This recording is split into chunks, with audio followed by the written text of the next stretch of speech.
അത് പിന്നെ ഞങ്ങൾ ഉണ്ടാക്കാനും കൂടെ വരണ്ട, ഞങ്ങളങ്ങനെ സൂചിപ്പിക്കാൻ വരണ്ട. അത് നിന്റെ കൈ വെച്ചിരുന്നാൽ മതി. അങ്ങനെ സൂചിക്കുന്ന ആളുകളുമല്ല കേട്ടോ. നിന്റെ സർവീസിനുള്ള പാരിതോഷികം തരാം, അത് തരാം കേട്ടോ. ഇതൊന്നും ഇതല്ലല്ലോ, നിന്റെ സർവീസിനുള്ള പാരിതോഷികം തരാം കേട്ടോ. ഓർത്ത് വെച്ചോ, എല്ലാരോടും ചെയ്യണം കേട്ടോ. ഞാൻ കാണിച്ചു ഇത്ര ദിവസം അവിടെ നിന്നിട്ട് ഇനി ഡ്യൂട്ടി ചെയ്യുന്നില്ലല്ലോ. നമസ്കാരം. ഇപ്പോൾ കണ്ടല്ലോ എന്തൊരു അഹങ്കാരാണ്.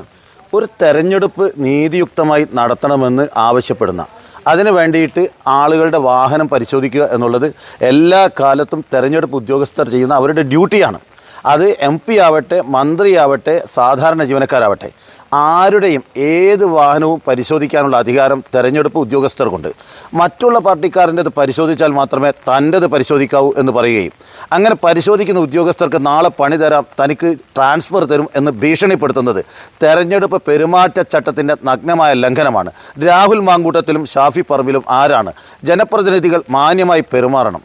ഏതെങ്കിലും ഒരു പോലീസ് ഉദ്യോഗസ്ഥനോ അല്ലെങ്കിൽ തെരഞ്ഞെടുപ്പ് ഉദ്യോഗസ്ഥനോ വാഹനം പരിശോധിച്ചാൽ, പെട്ടി പരിശോധിച്ചാൽ, അത് അവരെ ഭീഷണിപ്പെടുത്തിക്കൊണ്ട് നാളെ കാണിച്ചു തരാം, സർക്കാർ മാറിയാൽ പണി തരും എന്നൊക്കെ പറഞ്ഞ് ഭീഷണിപ്പെടുത്തുന്നത് ഒരുമാതിരി അഹങ്കാരവും ധിക്കാരവുമാണ്. നിങ്ങൾക്ക് എന്ത് ഗ്യാരണ്ടിയാണ്? വെറുതെയാണോ ജനങ്ങൾ നിങ്ങളെ മൂന്നാം തവണ വിജയിപ്പിക്കില്ല എന്ന് വ്യക്തമായ നിലപാടെടുത്ത് മുന്നോട്ട് പോകുന്നത്?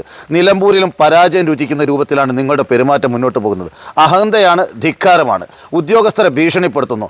നിങ്ങൾ ആരാ? നിങ്ങൾ ഇന്ത്യയിലെ പൗരന്മാരല്ലേ? ഒരു വാഹനം കണ്ടാൽ പരിശോധിക്കില്ലേ?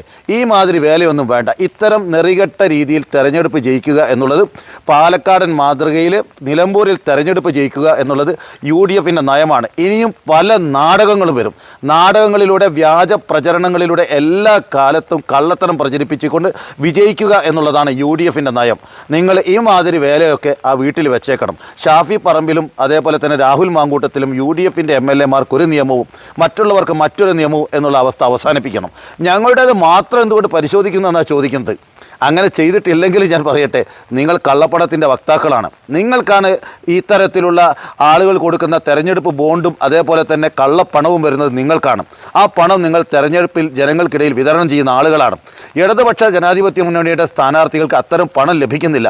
ജനങ്ങളിൽ നിന്ന് 100ഉം 1000ഉം രൂപ പിരിച്ചെടുത്ത് തെരഞ്ഞെടുപ്പ് പ്രചരണം നടത്തുന്ന ഇടതുപക്ഷ ജനാധിപത്യ മുന്നണി നേതാക്കളുടെ വാഹനങ്ങളിൽ നിങ്ങൾക്ക് പണക്കെട്ട് കാണാൻ സാധിക്കില്ല. അവരുടെ സൂട്ട് കേസ് പരിശോധിക്കേണ്ടി വരില്ല. പരിശോധിക്കട്ടെ, ഒന്നും കിട്ടില്ല. പക്ഷേ നിങ്ങളാണ് പണം വിതറിക്കൊണ്ട്, പണം കൊടുത്തുകൊണ്ട് വോട്ട് വാങ്ങി ജയിക്കാൻ ശ്രമിക്കുന്ന ആളുകൾ. അത് ജനങ്ങൾക്കും അറിയാം. അതുകൊണ്ട് ഈ വേലയൊക്കെ കയ്യിലിരിക്കട്ടെ. ഇത്തരത്തിലുള്ള എല്ലാ ശ്രമങ്ങളും ജനങ്ങൾ തിരിച്ചറിയണം. ഒരു സ്വതന്ത്രമായ തെരഞ്ഞെടുപ്പ് നടത്താൻ തെരഞ്ഞെടുപ്പ് ഉദ്യോഗസ്ഥന്മാർ നടത്തുന്ന പ്രവർത്തനങ്ങളെ പോലും തടസ്സപ്പെടുത്തുന്ന ജനപ്രതിനിധികളെ ജനങ്ങൾ തിരിച്ചറിയണം. പ്രിയങ്കരനായ M സ്വരാജിന് അദ്ദേഹത്തിൻ്റെ ചുറ്റികാരിവാൾ നക്ഷത്രം അടയാളത്തിൽ വോട്ട് രേഖപ്പെടുത്തി വിജയിപ്പിക്കണമെന്ന് വിനീതമായി അഭ്യർത്ഥിക്കുന്നു. നന്ദി, നമസ്കാരം.